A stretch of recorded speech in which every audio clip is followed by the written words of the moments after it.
Dear friends, today the Collections of English Stories channel continues to introduce you to Pride and Prejudice written by Jane Austen. Please continue to support Collections of English Stories channel by clicking the subscribe button. Invite you to listen. Thank you so much. Please like, share and subscribe.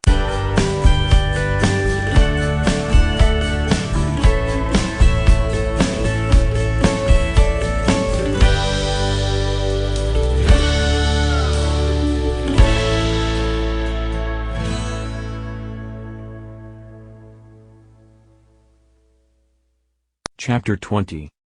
Mr. Collins was not left long to the silent contemplation of his successful love, for Mrs. Bennet, having dawdled about in the vestibule to watch for the end of the conference, no sooner saw Elizabeth open the door and with quick step pass her towards the staircase, than she entered the breakfast-room, and congratulated both him and herself in warm terms on the happy prospect of their nearer connection. Mr. Collins received and returned these felicitations with equal pleasure, and then proceeded to relate the particulars of their interview, with the result of which he trusted he had every reason to be satisfied, since the refusal which his cousin had steadfastly given him would naturally flow from her bashful modesty and the genuine delicacy of her character. This information, however, startled Mrs. Bennet. She would have been glad to be equally satisfied that her daughter had meant to encourage him by protesting against his proposals, but she dared not believe it, and could not help saying so. "But, depend upon it, Mr. Collins," she added, "then Lizzie shall be brought to reason. I will speak to her about it directly. She is a very headstrong, foolish girl, and does not know her own interest, but I will make her know it." "Pardon me for interrupting you, madam," cried Mr. Collins, "but if she is really headstrong and foolish, I know not whether she would altogether be a very desirable wife to a man in my situation, who naturally looks for happiness in the marriage state. If therefore she actually persists in rejecting my suit, perhaps it were better not to force her into accepting me, because if liable to such defects of temper, she could not contribute much to my felicity." "Sir, you quite misunderstand me," said Mrs. Bennet, alarmed. "Lizzie is only headstrong in such matters as these. In everything else she is as good-natured a girl as ever lived. I will go directly to Mr. Bennet, and we shall very soon settle it with her, I am sure." She would not give him time to reply, but hurrying instantly to her husband, called out as she entered the library, "Oh, Mr. Bennet, you are wanted immediately. We are all in an uproar. You must come and make Lizzie marry Mr. Collins, for she vows she will not have him, and if you do not make haste he will change his mind and not have her." Mr. Bennet raised his eyes from his book as she entered, and fixed them on her face with a calm unconcern which was not in the least altered by her communication. "I have not the pleasure of understanding you," said he, when she had finished her speech. "Of what are you talking?" "Of Mr. Collins and Lizzie. Lizzie declares she will not have Mr. Collins, and Mr. Collins begins to say that he will not have Lizzie. And what am I to do on the occasion? It seems an hopeless business. Speak to Lizzie about it yourself. Tell her that you insist upon her marrying him. Let her be called down. She shall hear my opinion." Mrs. Bennet rang the bell, and Miss Elizabeth was summoned to the library. "Come here, child," cried her father as she appeared. "I have sent for you on an affair of importance. I understand that Mr. Collins has made you an offer of marriage. Is it true?" Elizabeth replied that it was. "Very well, and this offer of marriage you have refused?" "I have, sir." "Very well. We now come to the point. Your mother insists upon your accepting it. Is it not so, Mrs. Bennet?" "Yes, or I will never see her again."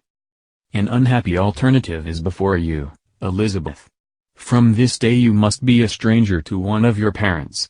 Your mother will never see you again if you do not marry Mr. Collins, and I will never see you again if you do." Elizabeth could not but smile at such a conclusion of such a beginning, but Mrs. Bennet, who had persuaded herself that her husband regarded the affair as she wished, was excessively disappointed. "What do you mean, Mr. Bennet, in talking this way? You promised me to insist upon her marrying him." "My dear," replied her husband, "I have two small favors to request.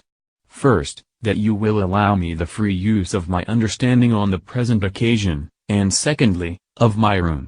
I shall be glad to have the library to myself as soon as may be." Not yet, however, in spite of her disappointment in her husband, did Mrs. Bennet give up the point. She talked to Elizabeth again and again, coaxed and threatened her by turns. She endeavored to secure Jane in her interest, but Jane, with all possible mildness, declined interfering, and Elizabeth, sometimes with real earnestness, and sometimes with playful gaiety, replied to her attacks.